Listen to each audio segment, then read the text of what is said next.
let's try to make sense of all our news items from this morning. We're joined today by JC Punongbayan. He's the assistant professor at the University of the Philippines School of Economics. Good morning, JC. Thanks for getting up so early for us. Good morning, Reg. Thanks for having me. So much to talk about. Let me start with ASEAN, the takeaways from ASEAN. I don't know if you heard our sound bites earlier, but President Marcos touched on a lot of things. First of all, he said that the cabinet revamp may go deeper than cabinet secretary level, that they're doing a rigorous performance review, and that no, he himself will not resign because that's not going to solve anything. What did you make of this whole cabinet shakeup? It's been 6 days since it was first announced, and so far we only have a handful of names that we know are being either moved around or asked to step down. Well, Reg, it's an understandable move on the part of President Marcos, given the poor performance of the administration slate in the past elections. But I'm afraid that first, it adds a layer of uncertainty because there are so many projects that the administration should be focusing on, and a transition such as this one, a drastic one, may delay many programs and policies of the administration. And this may derail, of course, the growth of the Philippine economy, in the sense that, well, for context, the Philippines is lagging behind many of our ASEAN neighbors, especially Vietnam. So it's interesting to see how we will be carrying the leadership of ASEAN next year. But, well, actually, in ASEAN, the Philippines is still registering about between 5.6 to, well, we're not at 6%, but we're still at around 5% GDP growth. So that's still pretty fast. But I know that you also have a theory that we could have gotten to 6 to 7% growth, right? What's held us back? Yes, so the pandemic scars have become permanent in the sense that the growth potential of the Philippines has all but become permanently lower. So 5.5% growth, as projected by the IMF, will not cut it if we want to go back to the pre-pandemic trajectory soon enough. And of course, we have to note that other ASEAN economies have been hurt by the pandemic as well. However, I'm just worried that we could, in fact, be growing a lot faster. For example, if we can attract more investments, if government can spend its spending bottlenecks, and of course, private consumption spending has been hurt by inflation since 2022, and prices are really quite high. They remain to be especially high these days, and to a certain extent, that is still hurting consumption spending growth. So these main drivers of the Philippine economy, we need to look for ways by which we can boost them. The fact that he retained the whole cabinet team, minus DA, which is mostly considered frontline agency naman. So the fact that he retained all the members of the economic management team, does that not count for anything? I mean, shouldn't that signal at least stability, continuity?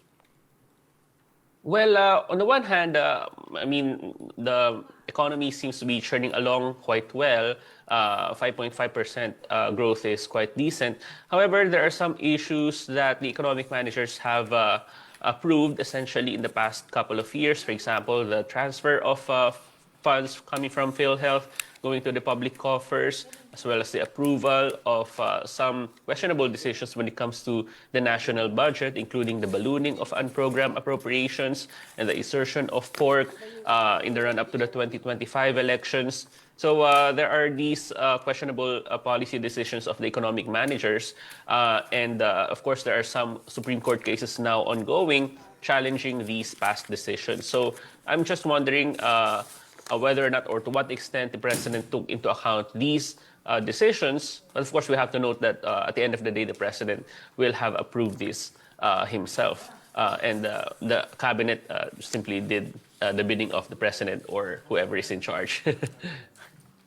You're right. That's a very good point. I mean, even Alianza's campaign manager, Toby Tiangco, told us that they feel yung budget issue really hurt the admin slate. Kasi, of course, there were a lot of questions over the quote-unquote pork allocations. And the president himself now was not happy with the budget that Congress passed. Pero what should have been done there? What signal should he have sent? Well, I believe actually, Reg, that we should have at least a new budget secretary. For example, the current one, I'm not too sure that she understands many of the nuances of the national budget, or she could have pushed back against many of the, or kind of coordinated better with the House leadership, for example, the Senate leadership, so that we could have a better budget in the past couple of years, but she kind of nodded off on some of these decisions and didn't really do anything or push back at all. So I would argue that there could have been some changes in the mix of the economic managers as well. That's a good point. What about yung idea ni President Marcos now to he himself oversee the budget deliberations? I mean, we are, coming up to budget proposal season, and now he's saying maybe I will oversee it himself. Is that even constitutional, do you think? Well, I understand that President Marcos wants to have some show of force or kind of assert himself better, given the disappointing election results on his part. But I'm afraid that by intervening directly in the bicameral conference committee meetings, that is a violation of the separation of powers in the Constitution and the supposed checks and balances of the different branches on one another. Oo nga eh, medyo nagulat din kami dun eh.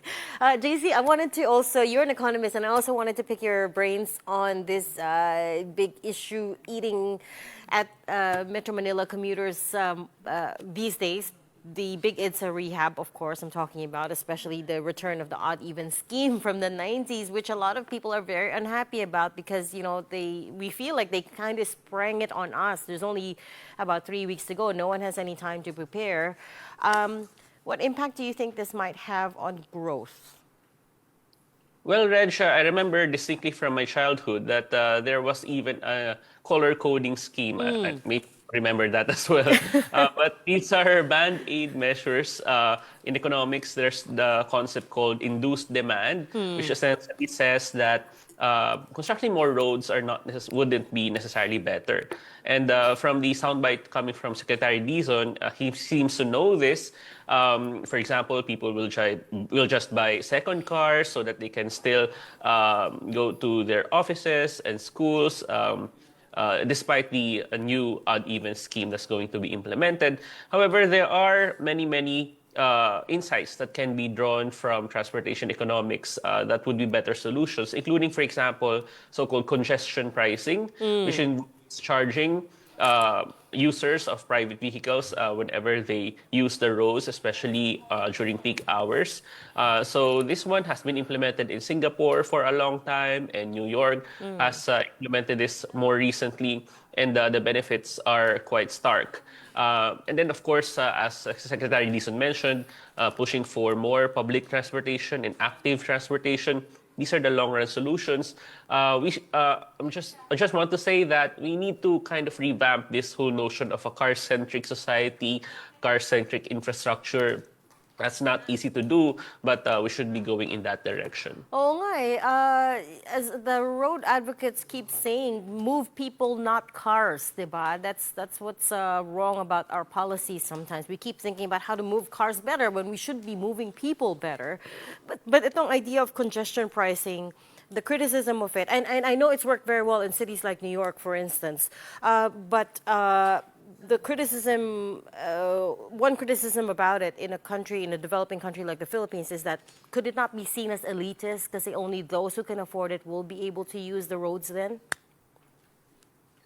Well, actually, the target of congestion pricing would in fact be owners of private vehicles, including, for example, the middle class, as well as the high-income class.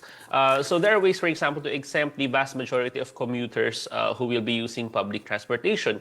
So that they don't really feel the effects of congestion pricing. The target would really be those who would be using for wheeled vehicles, for example, especially during peak hours. So it's not really elitist. In fact, it's going to hurt the upper income classes a bit more. I mean, yeah, you're right that we should be transporting people and not these vehicles per se. That's a good way to look at it. Na talagang it does penalize the people who can afford it in a way.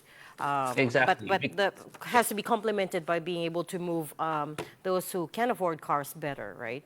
Okay, we're gonna have to leave that there. We run out of time. Thank you so much once again for your insights. That was JC Punongbayan, Assistant Professor at the University of the Philippines School of Economics. Thanks, JC.